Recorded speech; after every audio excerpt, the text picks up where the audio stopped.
পৃথিবীর মানচিত্রে এমন এক দেশ যাকে নিয়ে একদিকে যেমন বিশ্বজুড়ে কৌতূহল, অন্যদিকে রয়েছে যুদ্ধের দামামা। একদিকে হাজার বছরের পুরনো রাজকীয় ইতিহাস, অন্যদিকে অত্যাধুনিক মিসাইল প্রযুক্তি। ইরান এমন এক দেশ যাকে দমানো অসম্ভব বলে মনে করেন সামরিক বিশেষজ্ঞরা। আপনি কি জানেন কেন পরাশক্তিগুলো আজও সরাসরি এই দেশে আক্রমণ করার সাহস পায় না? আজ আমরা জানব এমন এক ইরানের কথা যার সত্য অনেক সময় আমাদের টিভি নিউজে উঠে আসে না। ভিডিওর শেষ পর্যন্ত দেখবেন, কারণ ইরান সম্পর্কে আমাদের অনেক ধারণা আজ বদলে যেতে পারে। ভিডিওটি শুরু করার আগে আমাদের চ্যানেলের রহস্যময় আর ঐতিহাসিক ভিডিওগুলো মিস করতে না চাইলে এখনই সাবস্ক্রাইব বাটনে ক্লিক করে রাখুন।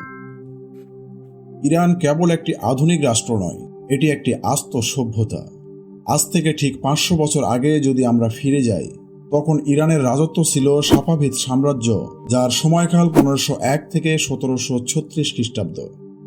এটি ছিল ইরানের ইতিহাসের এক স্বর্ণযুগ।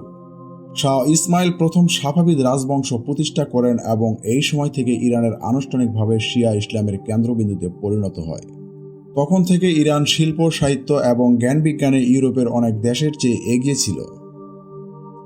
অনেকেই মনে করেন ইরান একসময় মরুভূমি ছাড়া কিছুই ছিল না, কিন্তু ইতিহাস সাক্ষী দেয় এই সাফাভিদ আমলের আজকের ইরানের যে সাংস্কৃতিক পরিচয়, যেমন অসাধারণ পার্সিয়ান কার্পেট, নীল রঙের কারুকার্যময় মসজিদ এবং কবিতা চর্চা, তার ভিত্তি স্থাপিত হয়েছিল।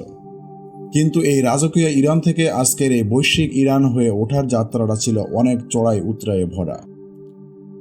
আধুনিক ইরান রাষ্ট্রের জন্ম কিন্তু একদিনে হয়নি।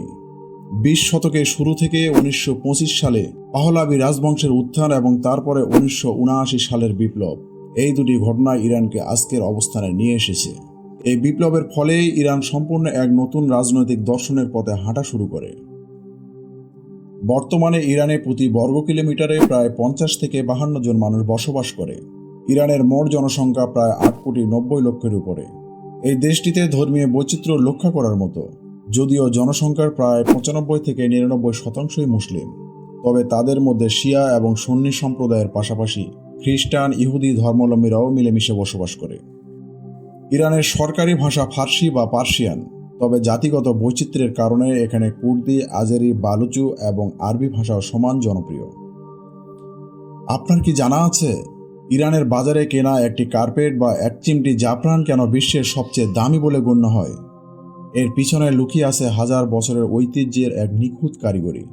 কিন্তু অর্থনীতিতে ইরান কেবল পণ্য নয়, তারা দাঁড়িয়ে আছে এক বিশাল ভূ রাজনৈতিক শক্তির উপর। ইরান বিখ্যাত তাদের তেল এবং প্রাকৃতিক গ্যাসের খনির জন্য। বিশ্বের 4র্থ বৃহত্তম তেলের মজুদ রয়েছে এখানে। তবে শুধু তেল নয়, বিশ্বের অন্যতম সেরা জাফরান, পেস্তা এবং হস্তশিল্পের জন্য ইরান বিশ্বজুড়ে সমাদৃত। যদিও পশ্চিমা নিষেধাজ্ঞার কারণে তাদের অর্থনীতি আজ চাপের মুখে, তবুও নিজেদের অভ্যন্তরীণ উৎপাদন দিয়ে তারা টিকে আছে। অনেকের ধারণা ইরান ভ্রমণ করা নিরাপদ নয়, কিন্তু বাস্তবতা ঠিক তার ভিন্ন। পর্যটকদের জন্য ইরান পৃথিবীর অন্যতম নিরাপদ একটি দেশ। অপরাধের হার এখানে অত্যন্ত কম। পর্যটকদের প্রতি ইরানিদের আতিথেয়তা ঐতিহাসিকভাবে বিশ্বখ্যাত। কোনো পর্যটক একা রাস্তা দিয়ে হাঁটলে স্থানীয়রা সাহায্য করার জন্য হাত বাড়িয়ে দেয়।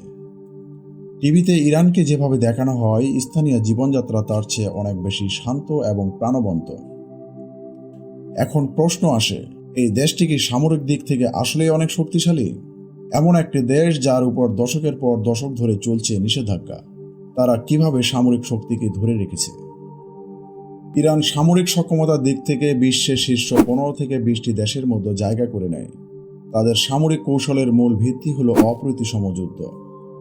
ইরান এমনভাবে তাদের সামরিক সরঞ্জাম সাজিয়েছে যা কোনো আধুনিক প্রযুক্তির সেনাবাহিনীর জন্য দুঃস্বপ্ন। ইরানকে কোনো দেশ কি কখনো দখল করতে পারবে? এই প্রশ্নের উত্তর খুঁজতে গেলে আমাদের তাকাতে হবে তাদের ভৌগোলিক অবস্থানের দিকে। ইরানের চারপাশে রয়েছে বিশাল জাগ্রস এবং আলবরস পর্বতমালা। এই পাহাড়গুলো একটি প্রাকৃতিক দেওয়ালের মতো কাজ করে থাকে। কোনো বিদেশি নাগরিকদের পক্ষে এই পাহাড় ডিঙিয়ে ইরানের ভিতরে ঢোকা প্রায় অসম্ভব। এছাড়া তাদের মাটির নিচে রয়েছে বিশাল সুড়ঙ্গ নেটওয়ার্ক এবং মিসাইল সিটি, যা স্যাটেলাইটেও সহজে ধরা পড়ে না। তাই ইরানকে দখল করা মানে একটি বিশাল ভূখণ্ডে এক অন্তহীন গেরিলার যুদ্ধে জড়িয়ে পড়া, যা যে কোনো শক্তির জন্য ধ্বংসাত্মক। আপনি হয়তো ভাবছেন এত সামরিক শক্তির অধিকারী হওয়ার পরও কেন পশ্চিমা বিশ্বের সাথে তাদের সম্পর্ক এত খারাপ। এর পিছনে আছে 1953 সালের সেই বিতর্কিত ঘটনা যখন সিআইএ ইরানের গণতান্ত্রিক সরকারকে উৎখাত করেছিল। সেই থেকে শুরু হওয়া অবিশ্বাস আজ এক বিশাল গহ্বরে পরিণত হয়েছে। বর্তমান ইরান পশ্চিমাদের সাথে যুদ্ধ করে টিকে থাকতে পারবে কি? সামরিক বিশ্লেষকরা মনে করেন এটি শুধু মিসাইল বা বোমার লড়াই হবে না। ইরানের সামরিক শক্তি তার প্রক্সি নেটওয়ার্ক এবং ভূপ্রাকৃতিক শক্তির উপরে দাঁড়িয়ে আছে।